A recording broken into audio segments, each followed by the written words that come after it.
Hey guys, Vigits, apa kabar? How are you? Hari ini, welcome back to Paranormal.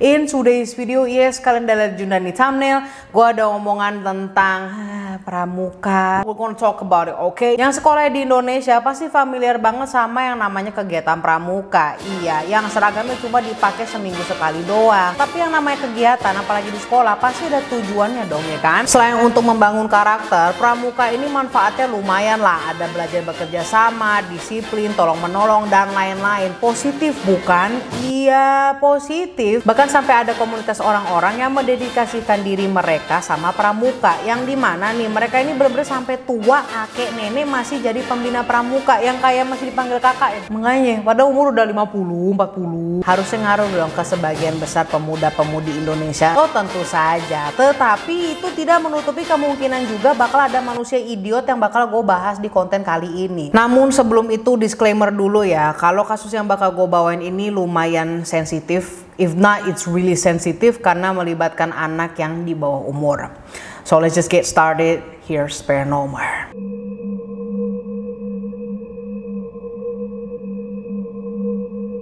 Lokasi kasus ini terjadi di daerah Batu Raja, Lampung, Sumatera Selatan.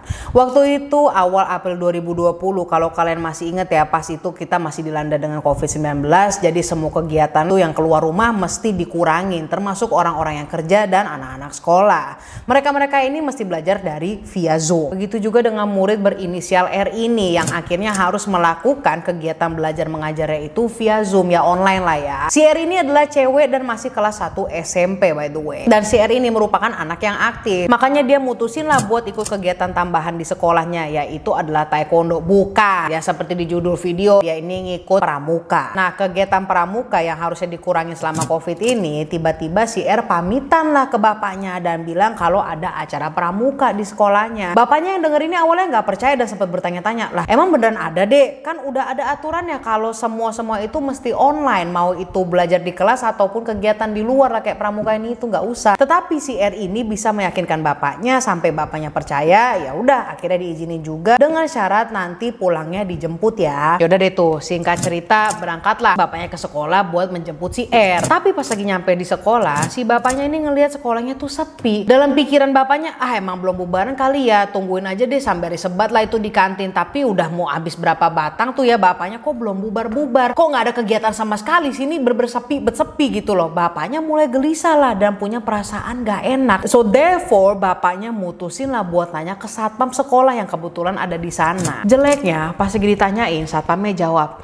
setahu saya pak gak ada kegiatan sama sekali sih pak di sekolah sampai 1 bulan ke depan. Di sini si bapak udah ngejelasin lah apa yang kejadian sama anaknya, yaitu lah tadi anak saya bilang ada kegiatan pramuka nih tetap dilakukan. Si satpam bilang gak ada kok pak. Waduh, akhirnya mereka ini lapor lah ke Kades, kepala desa. Sebagai kepala desa yang peduli sama warganya, tentu saja mereka mau bantu. Mulailah mereka ini melakukan pencarian si R. Sampai ada salah satu warga yang bilang kalau dia itu sempat ngelihat R lagi jalan sama satu laki-laki yang berinisial A. Tetapi dalam paranormal udah jelas si A ini kita panggil aja dengan Sukeja. Apa itu Sukeja? Ya udah nonton aja sampai habis, oke? Now let me go back to the topic. Kepala desa dan bapaknya yang ditemenin sama beberapa warga sukarelawan akhirnya mutusin deh tuh buat nyamperin si Sukeja ini di rumahnya. Buat mastiin bener apa kagak sih ini kata si satu saksi ini. Ya udahlah, mereka ketemu deh sama Sukeja. Boom. Menurut pengakuan si Sukeja, dia bilang nggak tahu apa-apa soal hilangnya si R. Ini alias masih belum ngaku aja itu nih si bego. Now the thing is, Sukeja ini selain jadi orang terakhir yang terlihat lagi bareng sama si R, dia ini juga satu sekolah sama si R. Tetapi Sukeja udah lulus 2 tahun yang lalu, jadinya dia alumni ya jatuhnya. Nah dikarenakan dia sudah menikah dan menganggur juga, si Sukeja ini ngajuin dirilah ke sekolah itu menjadi pembina pramuka sukarela, alias dia nggak dibayar sama sekali. Balik lagi ke pencariannya si R. Pak Kades dan si bapak akhirnya sepakat lah buat lapor ke polisi setempat. Berdasarkan penjelasan si bapak, polisi tuh mulai melakukan penyelidikan dan investigasi mulai dari lingkungan sekolah dulu tuh. Ini juga didasarkan dari saksi yang sebelumnya yang bilang kalau si saksi ini memang ngelihat si R sama Sukeja lebih tepatnya di lapangan sekolah. Gak perlu waktu lama, polisi langsung dapet deh tuh petunjuk pertama, yaitu adalah berupa potongan tali rafia di daerah yang gak jauh dari lingkungan sekolah. Dan ini lokasi penemuannya itu udah di perkebunan banyak pohon-pohon begitu. Terus gak jauh dari potongan tali rafia itu, polisi juga menemukan topi pramuka perempuan. Ya udah, dari sini mah udah ketahuan lah ya yang bakal ditemuin selanjutnya tuh apa. Iya, yaitu adalah penemuan si R yang udah nggak sadarkan diri dan ditutupin lah sama dedaunan kering dengan kondisi kaki dan tangannya dia diikat dengan tali rafia. Dari sini si R langsung lah dibawa ke rumah sakit terdekat untuk dilakukan pertolongan pertama, tetapi sayangnya si R ini nggak selamat dan dinyatakan meninggal dunia. Orang yang pertama yang dicari tentu saja si Sukeja ini. Dia ini langsung lah digedorin lagi kan pintunya, bawa langsung ke kantor polisi untuk dimintai keterangan lebih lanjut. Di samping itu ada keluarganya si R juga yang masih belum bisa terima kalau anak perempuannya yang dikenal rajin dan baik sama temen-temennya itu sudah pergi. Sukeja yang diinterogasi secara mendalam akhirnya ngaku kalau memang dialah pelakunya. Begini pengakuan si Sukeja. Dari awal si Sukeja ini ngeliat si R, Sukeja memang demen lah sama dia. Sampai akhirnya si R ini ikut pramuka. Tetapi si Sukeja udah keburu lulus duluan. Tetapi Sukeja ini jeleknya nggak kehabisan akal, dia bela-belain jadi pembina pramuka sukarela cuma biar bisa lebih deket sama si R. Sampailah ke awal April itu. Malamnya Sukeja ini menghubungi si R lah dan bilang kalau besok mereka tuh harus ketemu karena mau ngomongin persoalan pramuka.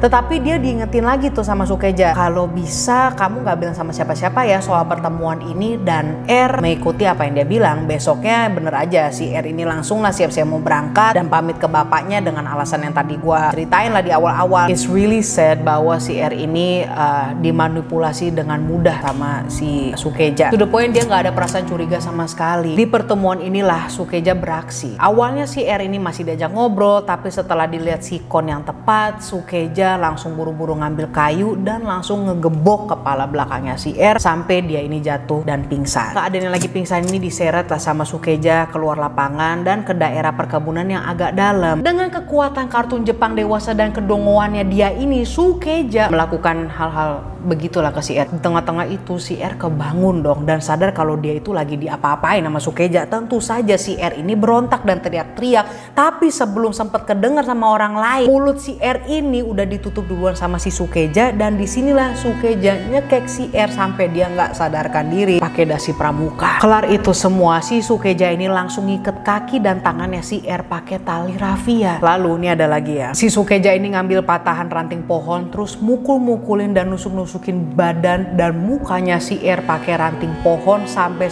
dia ngelukain alat kemaluannya si R itu pakai ranting pohon itu juga. Aduh, emang si bangsat ya itu, kok bisa-bisanya dengan gampang lakuin itu semua. Apa yang ada dalam pikirannya coba anjing. Ternyata nih ya, setelah diinterogasi nih si Sukeja lebih dalam, dia bisa begitu karena ada kerusakan di bagian otaknya. Dia ini kecanduan bokep Jepang atau hentai. Dan satu lagi nih ya, kelar melakukan perilaku kotornya itu, si Sukeja ini masih sempet-sempetnya sebat dulu. Terus kelar sebat, rokoknya dia itu dimatiin di kakinya si R. Now fast forward, itu semuanya udah ke-expose dan pihak kepolisian tentu saja didesak sama keluarganya si R supaya kasus ini diusut tuntas sampai si Sukeja ini dihukum seberat-beratnya. Jaksa akhirnya menjatuhi Sukeja ini dengan 20 tahun penjara. Kekecilan kan, tapi hakim untungnya nggak setuju sampai akhirnya naik banding lah yang berujung si Sukeja ini divonis penjara seumur hidup. Mampus, udah jadi makanan enak tuh buat tahanan lain ya kan, apalagi kasusnya pemerkosaan di bawah umur.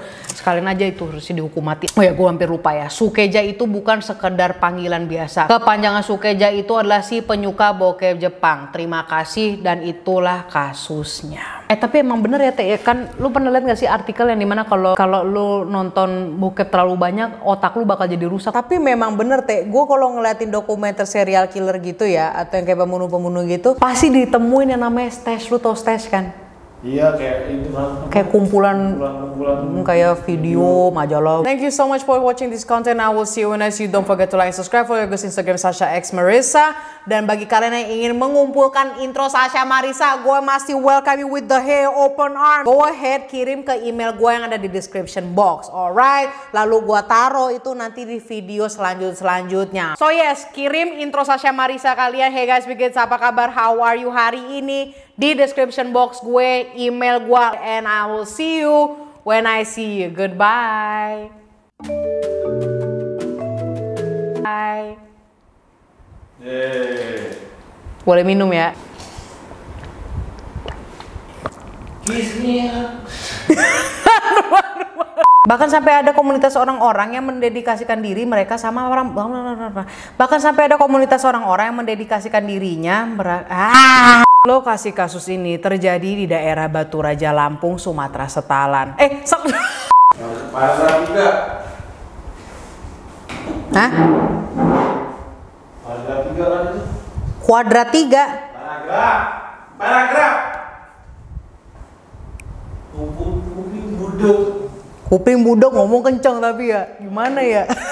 Udah dikasih 30 menit. Mohon maaf Kak Sasha, kelamaan video nggak tahu. Kan gue kesel. Dibikin 30 menit, maaf Kak Sasha, saya nggak kuat di menit 15 13. Dia nih. Baru 2 menit apa dia nonton? Baru 2 menit. Ya kalau kayak begitu mah ngapain dia nonton YouTube, mendingan nonton kayak shorts gitu ya sama TikTok. Tahu. Kesel gue. Belum outro itu tadi lo. Oh iya belum outro. Baru mau minum teh. Udah nyonyo gini kok.